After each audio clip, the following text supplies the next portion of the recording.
Welcome to Church History and the World, a series of podcasts sponsored by the John A. Widtsoe Foundation at the University of Southern California. I'm Richard E. Turley Jr., a member of the Foundation's board and the former Assistant Church Historian and Recorder and Managing Director of the Church Historical Department of the Church of Jesus Christ of Latter-day Saints.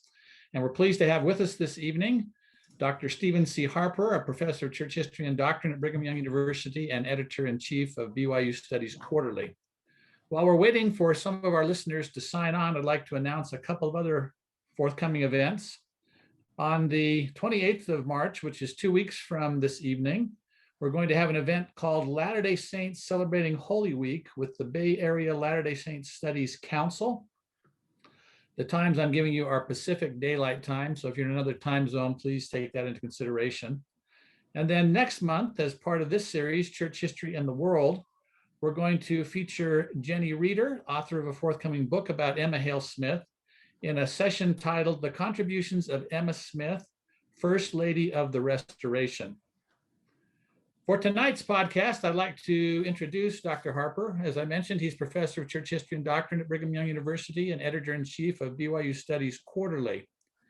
He earned an MA in American history from Utah State University and a PhD in early American history from Lehigh University in Bethlehem, Pennsylvania. Dr. Harper taught courses in religion and history at BYU Hawaii in 2000 and joined the religious education faculty at BYU Provo in 2002.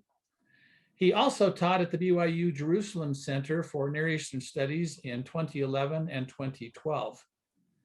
His first books include Promised Land, Making Sense of the Doctrine and Covenants, and Joseph Smith's First Vision, which was published in 2012.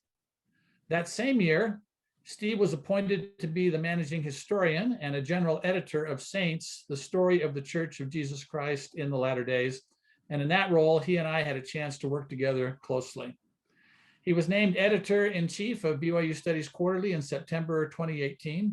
And the following year, Oxford University Press published his book, First Vision, Memory and Mormon Origins, which we'll talk about somewhat this evening. To begin with, I want to ask Dr. Harper, in the midst of a pandemic, Latter-day Saints across the globe celebrated the year 2020. Why? Well, 2020 marks the bicentennial, 200 years since Joseph Smith went into the woods of Western New York with a perplexing problem. They didn't know how he could find forgiveness of his sins through Christ in the many competing versions of Christianity that he sampled in his area. And so inspired by a passage in the book of James that he could ask God if he lacked wisdom, he went into the woods to pray, and the result is what Latter-day Saints call his first vision. His prayer was answered by God in Christ in person, who forgave his sins and told him not to join any of the existing churches, and that they would let him know the rest of what he needed to know at a later date. Thank you. As I mentioned before, in 2019, Oxford University Press published your book, First Vision, Memory and Mormon Origins. In the book, you write, the historian's tools are unfit for the task of determining the veracity of Joseph Smith's first vision. However, they are well suited to evaluate the culture of his vision memories. They are also fit to examine the environments in which Smith consolidated his memories, as well as the culture those memories created, at least in part. The goal of your book, you write, is to explain how he remembered his first vision, how others have remembered it, and what difference those memories have made over time. For the purpose of this evening's discussion, we want to focus on how others have remembered it and what difference those memories have made over time. So let's begin by having you explain how the first vision spread across North America and into Europe. And we're doing this because the Widtsoe Foundation likes to focus on the global history of the Church of Jesus Christ of Latter-day Saints, and also how it interacts with other faiths. So let's begin by having you explain how the memory of the first vision spread across North America and into Europe. That's a fun story to tell. Joseph Smith kept his experience to himself, as best we can tell, for about a decade or so. But then he started to share it with believers, people who he felt comfortable with, people he knew were followers, believers in the Book of Mormon that had published in 1830. And he got in the 1830s more comfortable and confident sharing his story. And in the meanwhile, he sent missionaries, apostles, to Great Britain to preach the gospel. And he happened to be in the Delaware River Valley near Philadelphia with Orson Pratt, one of those apostles, while Elder Pratt was on his way to Scotland. And Joseph and Orson must have talked at length about Joseph's first vision in that situation. When Orson Pratt got to Scotland, he published an account of several remarkable visions, a little pamphlet for use in his missionary work. And he told in there Joseph's story about his first vision. That became the first published account of the first vision anywhere, not just in Europe or globally, but anywhere on the planet. And that began a process of Joseph publishing the vision. He published it twice himself in church newspapers. And those accounts, so at least one of them, became part of a little pamphlet that another apostle, Elder Richards, published in Britain in 1851, called The Pearl of Great Price. And both of those pamphlets, Elder Pratt's and Elder Richards' pamphlet, then spread out, made their way across the globe. Elder Pratt's pamphlet made a stunning sort of circumnavigation of the globe. It was in the South Pacific in the 1840s, throughout Europe in the 1850s and 60s, reprintings all across Europe, and got into the hands of members of the London Missionary Society by the mid-1840s. So it really spread the word far and wide of Joseph's vision. So there were those early publications, as well as some other accounts that were manuscript in nature. In your book, you talk about consolidation and canonization. Can you explain those concepts to our listeners? I'll do my best. I came to understand this through the writing of some neuroscientists led by a great scholar named Thomas Anastasio. And those scholars use the word consolidation to refer to the process of how a memory gets formed and becomes stable, but never static. So it turns out that memories are very different than I used to imagine. Memories are not like a recording we might make on a thumb drive or on a DVD or even in a file in our filing cabinet. They're not sort of a set amount of data arranged in a particular way that we can go back to and retrieve intact at any point in time. Memories like the ones you and I have of our past are made in real time. We create them as we need them. And we create them out of traces. That's what Professor Schachter at Harvard calls this data. Nobody knows quite what to call it or how to characterize it, but there's agreement that there are these traces of our past that exist in us somehow or available to us. And when we have something cue us, when you say to me, tell me how you met Jennifer, or I say, how did you meet Shirley? Then you and I are cued and we start to think and compose a memory. And we do it out of the traces that we've got, but we also are using our present context. So the memory that we make will be a combination of what's happening right here, right now, the present concerns and environment, audience, even my mood, and the experiences of my past. So my past and my present will combine, and I will use that to consolidate a memory. And if I'm able to do it, if I can actually recall my past, then that memory will be stable. It'll be pretty consistent, but it won't be static. If you were to survey me over the course of a couple of decades and you kept careful track of the memories I told you, you would notice that it would be malleable and changeable and somewhat versatile, but it would also be stable. There'd be a consistency to it. Is that at all helpful? That is helpful. And it reminds me of my own life experience. You mentioned my wife, Shirley. My first mention of her in my personal records is in my journal when she and I went on our first date in high school. At the time that I made the recording of that date, I misspelled her last name, her surname I misspelled. And then for me at that time, this was just a date with one of many young women I dated in high school. So its significance was that in high school. Then later on, I became a missionary and returned home, and we dated again, and I asked her to marry me. And so that same experience, that first date, went from being just an experience that was one of many to an experience that was my first date with my wife, who became Shirley Turley. So that entry and that memory had a significance later that it didn't have at the beginning.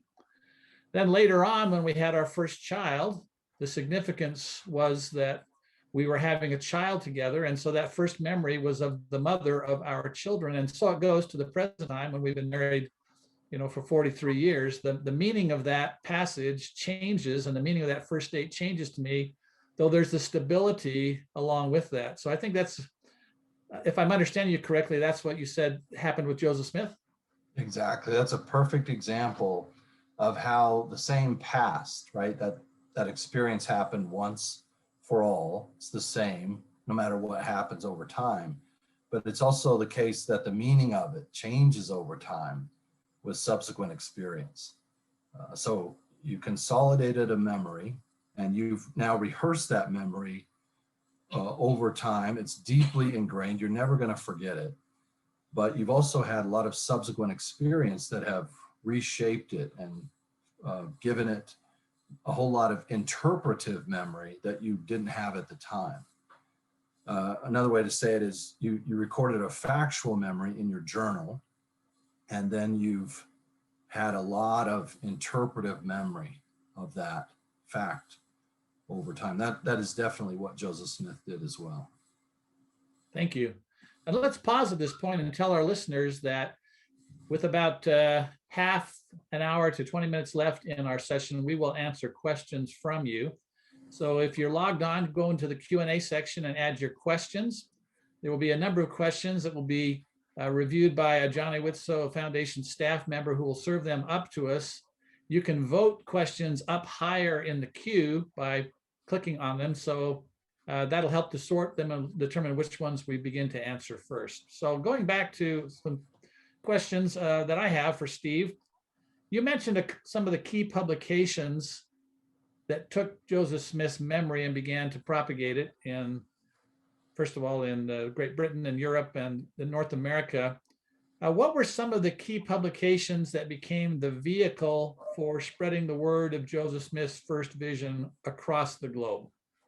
Great question. Besides Elder Pratt's brief account of several remarkable visions, that little pamphlet, The Pearl of Great Price, is got to be the most significant thing we've ever published for spreading knowledge and making the vision memory consolidated, not just for the individual Joseph Smith, but Anastasio and his colleagues emphasize that groups consolidate memories in a way that's analogous to the way individuals do. So just like Joseph Smith had to select the parts of the vision to remember and relate them to each other in a way that was meaningful and then repeat that memory in order for it to consolidate, groups have to do that as well.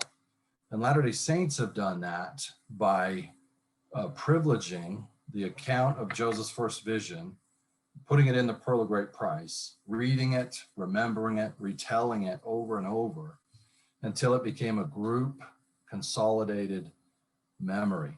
And of course, that became canon. It became scripture in 1880 in the Pearl of Great Price.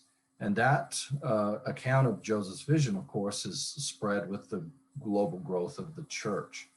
So wherever the church goes, it's not far behind that Joseph Smith's first vision will be there. And in many cases, Joseph Smith's first vision is the pioneer, because we've also published it as a standalone pamphlet in a wide variety of different formats and publications. And those have a stunning and very interesting way of making their way into the hands of people who've been waiting for that very story.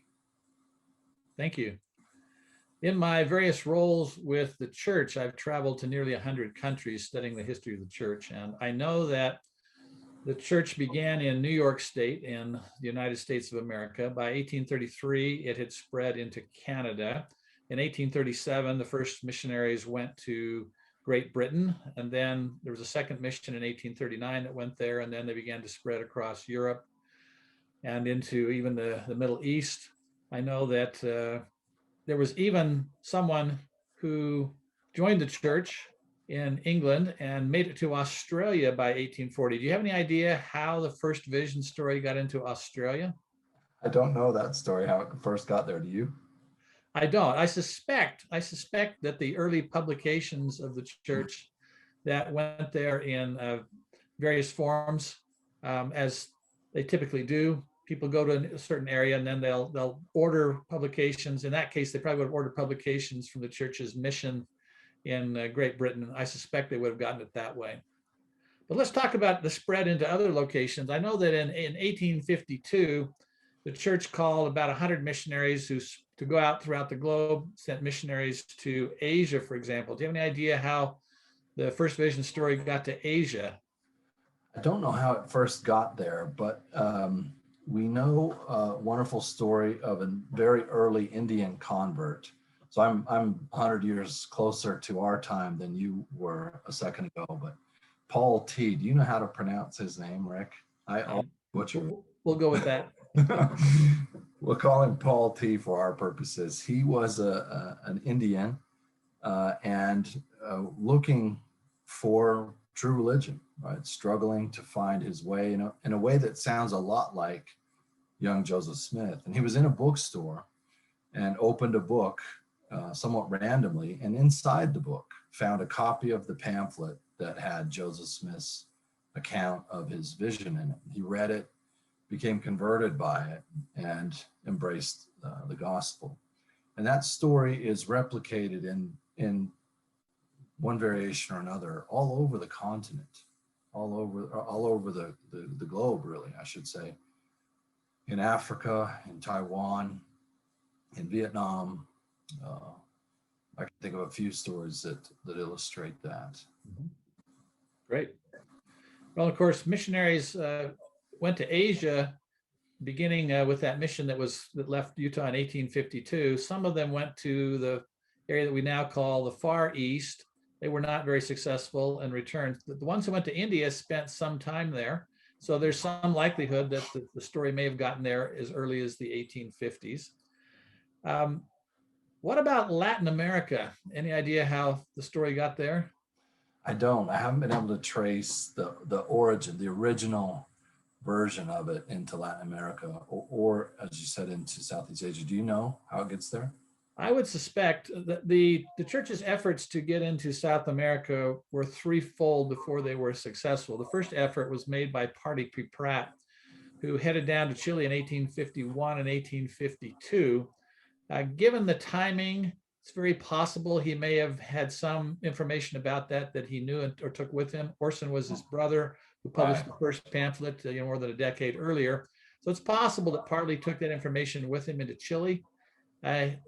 He and a wife he took with him had a child there who passed away and was buried in Chile, but they didn't remain there past 1852 and returned, considering their mission not to have formed a permanent beachhead. Then with the 1852 mission that left Utah, there were some missionaries who were going to go this time to the south, to the northeastern part of South America, British Guiana. They crossed Panama and made an effort to get there, but never made it because the British consulate wouldn't give them a visa to get in. Then the next real effort that came was with one of my predecessors as assistant church historian, Andrew Jensen, went into South America with a sponsor who went with him. They went down the west coast of South America and ended up going crossing over and then coming up the east coast. When he made a report to the First Presidency, he recommended that the church once again try to enter South America. And in 1925, 3 general authorities, an apostle, Elder Melvin J. Ballard, and 2 70s, one who spoke German and one who spoke Spanish, because some of the early German members had moved to South America. And of course, many people in South America spoke Spanish. They moved into South America in 1925, and I'm very confident that they had the Joseph Smith First Vision account with them at the time. By then, they certainly would have. Yes. And of course, the Pearl of Great Price was canonized in 1878. And so it would have multiplied in nearly every country after that point, I believe. Any idea how the account first got to Africa? I don't know about first for sure, but there are some really great stories there. A fellow named Honesty John Ekong in Nigeria in 1959 comes into possession of that pamphlet that tells Joseph Smith's story in his own words. And in Ghana, similarly, preachers, R.A.F. Mensah, another one named Tony Moses, get into possession of this pamphlet. Sometimes it comes to them from contacts in Britain that they've got.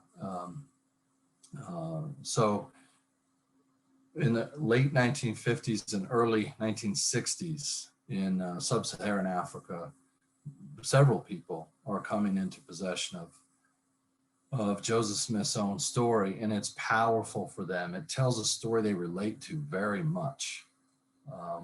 They don't share some of that skepticism, that sort of traditional Christian skepticism of Joseph's story, and it speaks to them in a beautiful way, and they want to know more.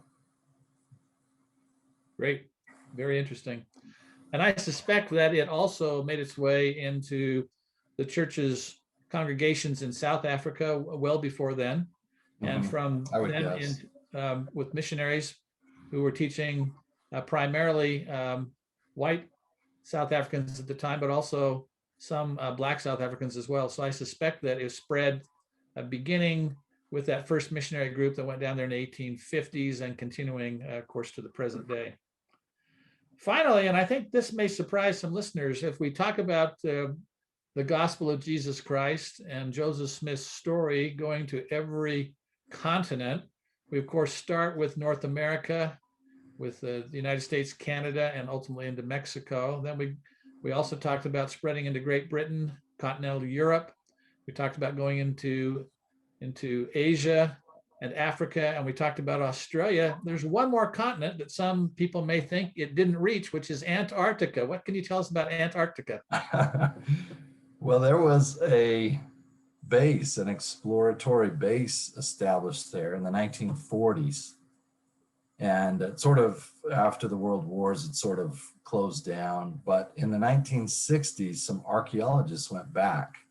And one of the things they discovered was a pamphlet, one of these Joseph Smith testimony pamphlets, like I used to hand out in the mission field. So somebody at some point in Antarctica had, and hopefully read, Joseph Smith's testimony of his first vision. I think that's fascinating that it got there in the 1940s. And of course, many of our listeners may not know that today we have congregations on Antarctica. There are various bases there, of course, and there's a long a winter night, and there's a summer in which the population roughly doubles. During the summer period, at least, we have congregations who meet weekly in Antarctica, and I'm sure that the Joseph Smith account of the first vision has been repeated there frequently. So let me ask you a couple of more general questions, and then we'll turn to our audience for some questions. What is the significance of the first vision to Latter-day Saints globally? Elder Widtsoe, our hero here, Elder Johnny Widtsoe, gave a talk at the Institute to the students there at Utah State, where he had been the president before, and now returned as an apostle. This is in the 1940s. And he spoke very much about the first vision, and he told the students it's the epitome of the search for truth. It is everyone's story who wants to know the truth and seek the truth. So here Joseph Smith becomes the archetype, right? He's the truth seeker. He's the one who doesn't yet know the things he longs to know about God and his relationship with God. And he quests for the truth, and he learns how to find it in a beautiful way through the Bible, and to learn to seek his own revelation, his prayers answered. And so he becomes a generic person, right? You remember that Josiah Quincy said Joseph Smith had the homeliest of all human names, right? This bland, generic name that we might use like we use John Doe. Well, Joseph Smith is John Doe. He's everybody. He's like all of us. And we can follow his example, his way of coming to know God himself through direct revelation. Joseph Smith will say that's the way it's always been. Always we've had this, if you lack wisdom, ask God and he'll answer. So in that sense, it doesn't matter really where we're at on the planet. We've got lots of evidence that people everywhere and throughout the time that we've got it documented have successfully tried and received the same kinds of experiences that Joseph Smith did. They confirmed his revelation by receiving their own in the same way that he did about his first vision. So it's definitely a global appeal. There's not a culture that it doesn't work for or fit in, or there's not a group of people who are excluded from seeking and receiving the kind of answers that Joseph Smith did to his questions. So would that be true of people of other faiths around the world? Would they find significance in this story? I hope so. I think so too. If any of you lack wisdom, let them ask of God. And we've got examples of men and women across the world who've done that. And of course, Joseph Smith doesn't belong to the Church of Jesus Christ when he successfully seeks and receives revelation. Mary Ellen Edmonds told a really beautiful story about her mission in Taiwan, where she and her companion were teaching a woman named Lynn. And Sister Edmonds said, I had no idea what I was saying, barely coming to understand Chinese and couldn't speak it very well, but I told the story of Joseph Smith, and Sister Lynn was converted by it. It's a message that's universal and applicable to all people everywhere. I served as a missionary in Japan. And of course, in those days, we began our teaching with the Joseph Smith account of the first vision. And it was interesting to see the way it was received over there as well, the idea that you can ask God in prayer and receive an answer. We're beginning to get some questions, so let me just serve up one of these to you, Steve. The first question is, my friend says he would be interested in joining our church if he just didn't have to believe the Joseph Smith story. How do I answer him?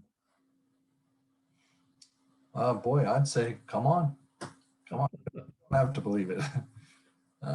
When he says Joseph Smith story, how much of it does he mean? Does he mean just the first vision or the whole Book of Mormon? And The questioner doesn't specify. Yeah. But I Well, think certainly the first vision is part of that. if it's conceivable, I know this is different from some ways we tell this story, but think of it this way. It's conceivable that imagine an alternative history where Joseph has the first vision, but he doesn't record it, right? Which he didn't for over a decade, as far as we can tell. It's possible that you and I don't know there ever was a first vision, but we would still have the Book of Mormon. If we did, we would still have everything we need. Now, I'm not trying to give away the first vision. I love it very much, but it's possible to do without the first vision and still have the fullness of the restored gospel. But I don't think you can go further than that. In other words, if you're going to give away Moroni and the Book of Mormon plates and the translation by the power of God, then you're missing that critical second witness of Jesus Christ. You're missing such a core component of the restored gospel of Jesus Christ that I don't think your friend could embrace the restoration without that part, at least, of Joseph Smith's story. But Joseph Smith was content for a while to not let the whole world know the story of his first revelation. And why was that? Well, not sure why, but I have a hypothesis. I really borrow it from James Allen, who's really the founding father of scholarly first vision studies. And he said that he thought the rejection Joseph received from the Methodist minister was really traumatic. And I believe that's true. It's quite a sting. Joseph Smith expected to be validated, and he expected approval from that minister. And when he got rejection, such a flat, straight rejection, I think it hurt a lot. And I think Joseph had to think about that for a long time. And I don't think he wanted to volunteer to get hurt like that again anytime soon. And I also think he had to do what you and I have done with our experiences. He had to kind of figure out what it meant.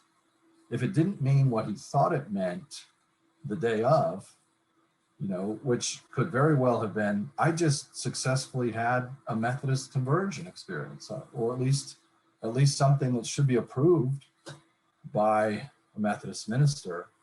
If that's what he initially understood it to mean and then was rejected by the Methodist minister, he had to do some thinking and have some subsequent experience that would help him figure out what the vision meant. And so I think that might explain why he seems to have kept it to himself for a good while. The next question is related. It says, Joseph Smith was told that his name would be had for good and evil. Do you see persecution arise at the same time this story begins to bless lives? Oh, that's a good question.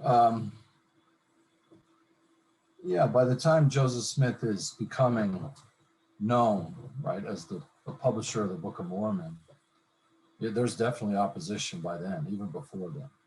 Now, Fawn Brodie, biographer of Joseph Smith in the 1940s, said, one reason you shouldn't believe the first vision is because Joseph says in his manuscript history that he was persecuted ever since he was an infant. And she says there's no evidence for that. And there's no evidence that he came home and told his vision to his neighbors.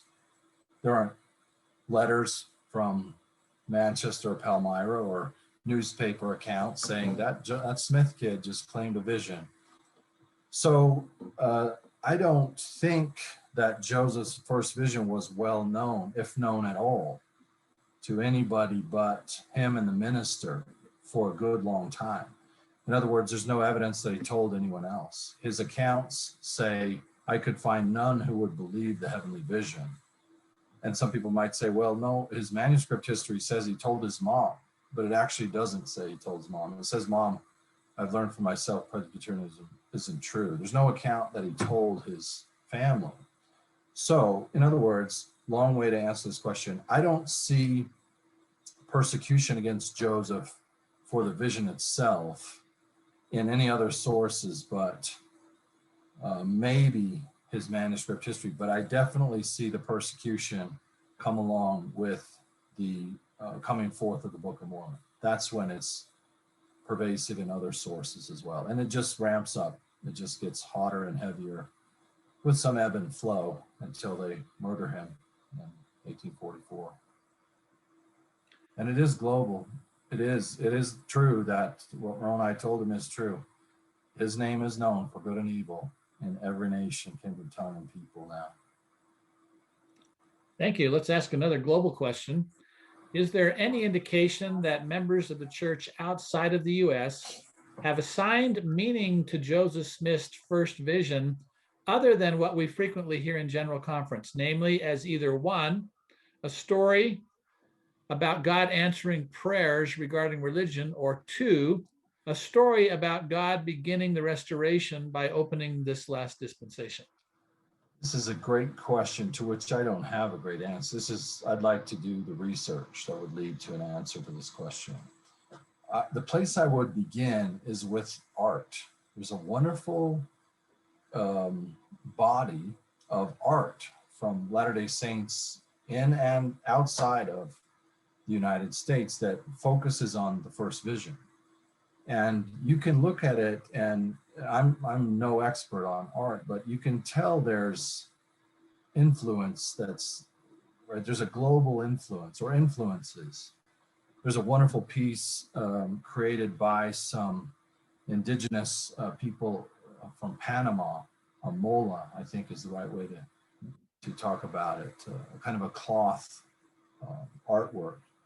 And when I look at those pieces, I can tell that there's something for me to learn from these people about the first vision, something they find in it that I haven't yet accessed. So I'd love to explore the international art related to the first vision and talk to the artists, talk to the people who from those cultures and see what they could tell me and answer that question. It's a great question, but I haven't done the research that would be required to answer it. What do you know, Rick? Well, in my years associating with what's now called the Church History Museum, we gathered some art from various nations on the first vision, and it's interesting to me to see the interpretations. One of the big questions, of course, that people always have is, how do you depict deity?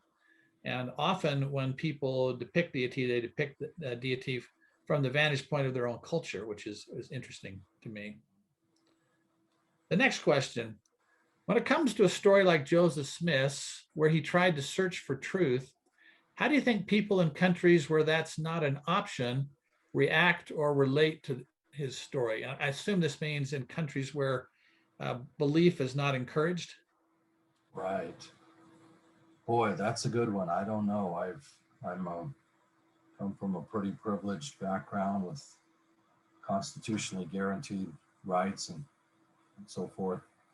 It's hard for me to relate to people who don't have religious freedom and have to worry about being punished or persecuted or worse just for seeking the truth. So, but I would think that you could find inspiration in Joseph Smith for that. I would think that his story could be very edifying and instructive. There was nothing that could keep Joseph Smith from seeking the truth. Nothing. And once he found it and knew it, there was nothing that could keep him from acting on it. Right? That's clear from what he did. He was thwarted and challenged and beaten and imprisoned and finally murdered. But you had to kill him to keep him from seeking and acting on the truth. And I don't mean to be trivial about this really potent question. Right? People in that circumstance have terrible dilemmas to deal with that I don't fully appreciate. But I hope and trust that they could find inspiration and power in Joseph Smith's quest for truth. I will say that I visited East Germany around the time of the consolidation. I visited a home where Latter-day Saints had lived throughout the period of the so-called Iron Curtain, the wall that had gone up. And what I found there was that they quietly were able to believe in Joseph Smith and his first vision, despite the fact that the culture around them may have discouraged it. So I suspect that that case is similar to others. The next question.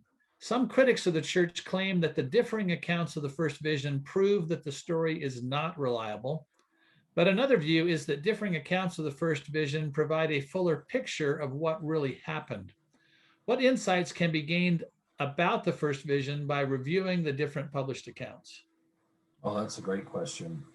One of the most important ones is that you get a richer sense of why Joseph went to the grove when you study all the accounts.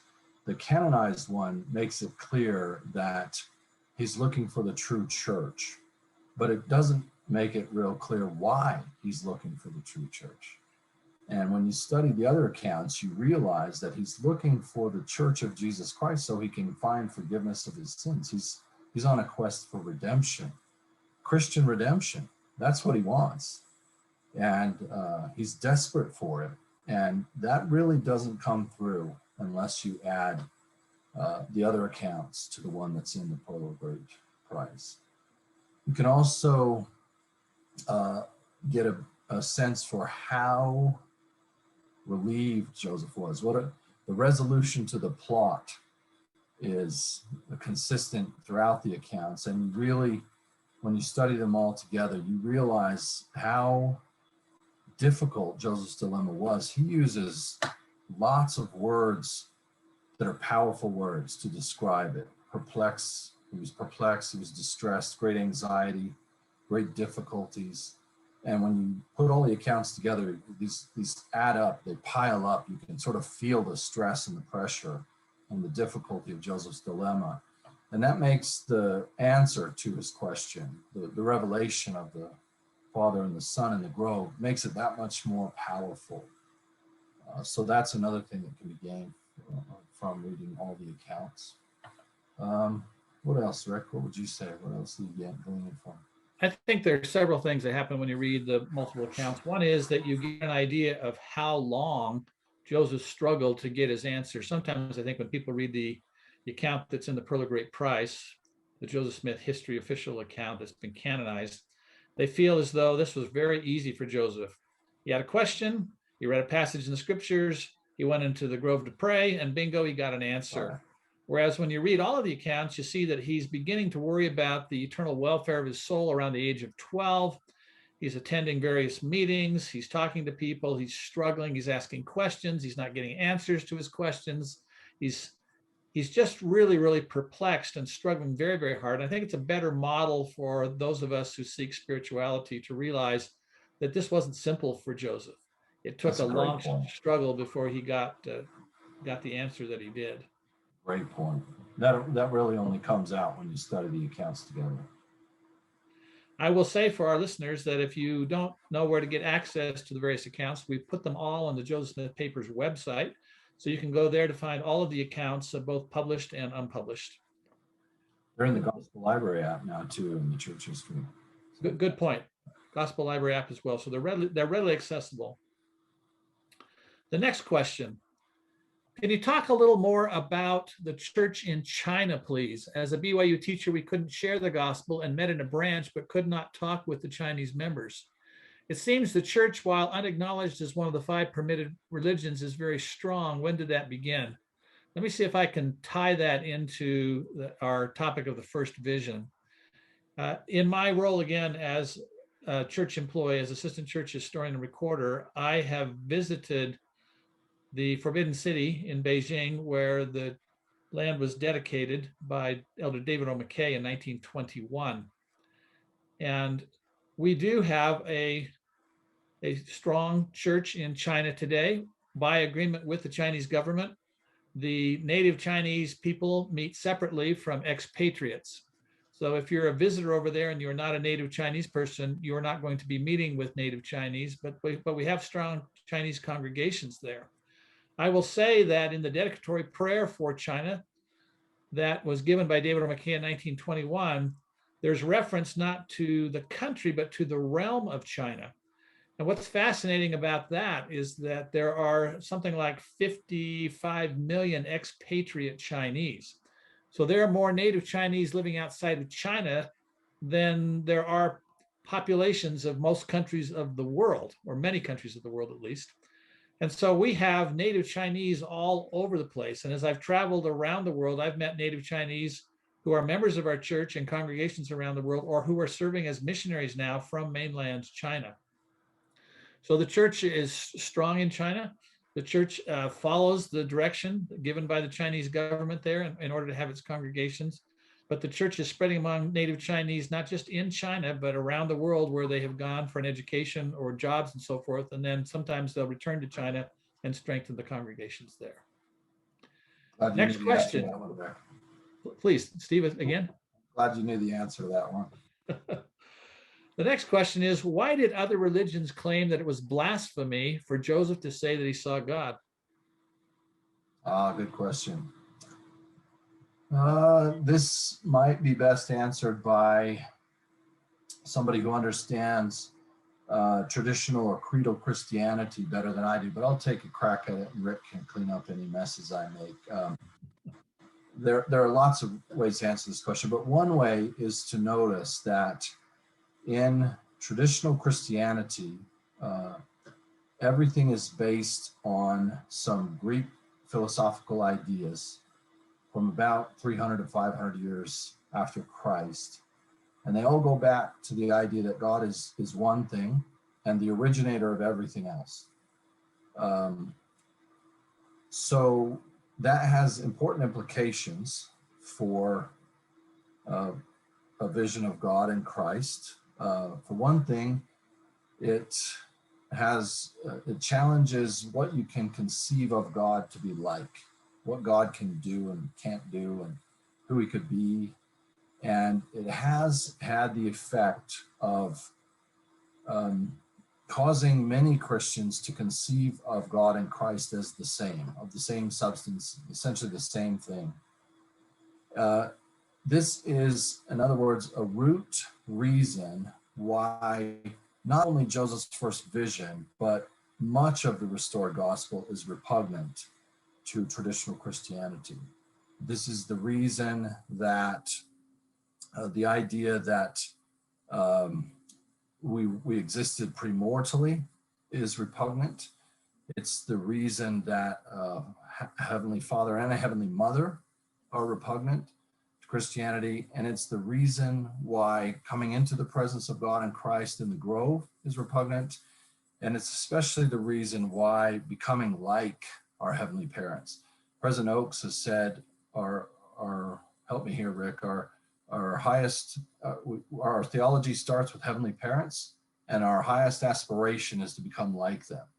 So that is a beautiful doctrine of the restoration that is repugnant to traditional Christianity, because Christianity begins with an assumption about the nature of God that simply won't allow it. It simply will not allow God to be a heavenly mother and a heavenly father with a divine son, whose goal is to raise all their children who want to their stature, to share with them all their power, as D&C 76 puts it. So those ideas that are at the heart of the restoration of the gospel through Joseph Smith are unacceptable in traditional Christianity. And that starts right from the grove, right from the grove itself. Thank you. And I just want to emphasize that our church and also the Widtsoe Foundation likes to interact with people of other faiths, and we respectfully listen to their accounts and their beliefs, and we hope that they will do the same with ours as well. The next question, I have been impressed. I hope I didn't overdo that. No. The next question is, I have been impressed with John Alger's account of hearing Joseph Smith talk about the first visit of the Father and then the Son. Do we have any other accounts that corroborate this interesting account of the Father touching Joseph and then him seeing the Son? So I think there are two questions here. One, do the accounts support the idea of the Father appearing first and then the Son later? And do they support the account of the Father touching Joseph? This is a terrific question. Joseph Smith's November 9, 1835 journal entry says that one personage appeared and then introduced Joseph to another, then showed Joseph another. So the Father appeared and then revealed the Son. None of the primary or secondary accounts say that I saw two personages at exactly the same time for the exact same length of time. And so we have one primary account that clearly says, I saw one first, he introduced the other one in a moment. And two of the five secondary accounts that we have, two of the five that come from contemporaries of Joseph to whom he told the vision and who then wrote it during his lifetime, they confirm that same sequence of events. So what the Alger account does, and it's a third-hand account, John Alger heard it from Joseph Smith when he was a boy. Then when he was an old man, he told it to what we would today call a fireside in St. George. And Charles Walker heard that fireside and wrote about it in his journal. So that account is the only one I know of that says that the Father touched Joseph on the eye, and then Joseph saw the Son. So I really like that account, but I wouldn't claim to know that I know those details are true or not. I like that they could be true. They're not only just cool, but they have theological implications, including what I was just talking about a minute ago, about the nature of God. So because it's the only piece of evidence that says that, and because it's filtered to us through a few layers, I wouldn't try to convince anybody that I knew it was true, but I definitely want to know about it. It's great. Thank you. This first question, I think you may have partially answered before, but I'll ask it again here. Why is the first vision still relevant today for the global church? More relevant than ever. More relevant than ever.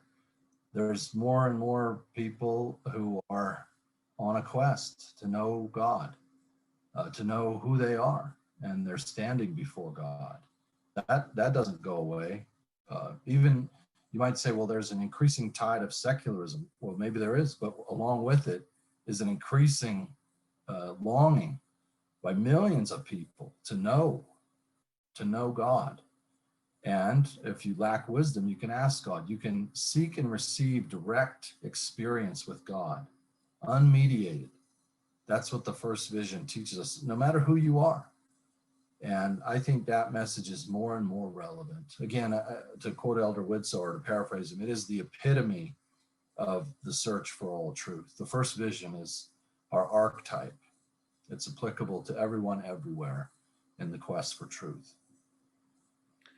I've followed the Pew studies of religion in the United States and watched the number of rising generations who say that they are not associated with any institutionalized religious organization rise from 7% to, I think, almost a quarter of the population. What's interesting about that study is, as you just said, while some people are detaching from organized religion, there is still this strong desire for spirituality. And in effect, those people are being very much like Joseph Smith, who did not attach to any organized body of religious people at the time, Exactly. but was on his own quest for personal spirituality, to be able to feel that he had a connection between himself and deity. So I think it's very relevant. It remained aloof from all these parties. Yes, very much so. The next question is, what do you make of the accounts of the first vision that make deity fair-skinned and blue-eyed? Well, the only one we have that says anything about that is Alexander Niebuhr's 1844 journal entry. And so I treat it the same way I do the John Alger memory. In other words, I don't make anything of it at all. I wouldn't teach that to my students. I've been asked about it before, and I would just say that's definitely not one of the things that was most important to Joseph. In his accounts, his primary accounts, he never mentions that. We have powerful Book of Mormon passages that say things like all are alike unto God. He invites all to come to him, black and white, bond and free, male and female. A lot of wonderful biblical passages too. So I would be wary of somebody using that as a weapon, weaponizing that one phrase from Alexander Niebuhr's account for racist purposes. And so I don't want to be privy or I don't want to be party to that in any way. There's no reason to conclude that it has any enduring meaning or any great significance. What do you think, Rick? I agree with you. Again, when you have a multiplicity of accounts, as we do with the first vision, we're actually quite blessed by having multiple accounts. I think you have to take the accounts and compare them to one another, which will give you a much richer view of what happened, but also may require you to take some things that are not anomalous and not count them as heavily as you're going to count things that are uniformly agreed upon in all the accounts.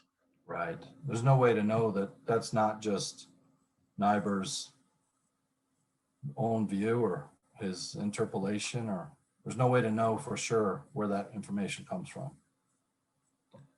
The next question is, why did the first vision take place in America instead of a more established area like the United Kingdom?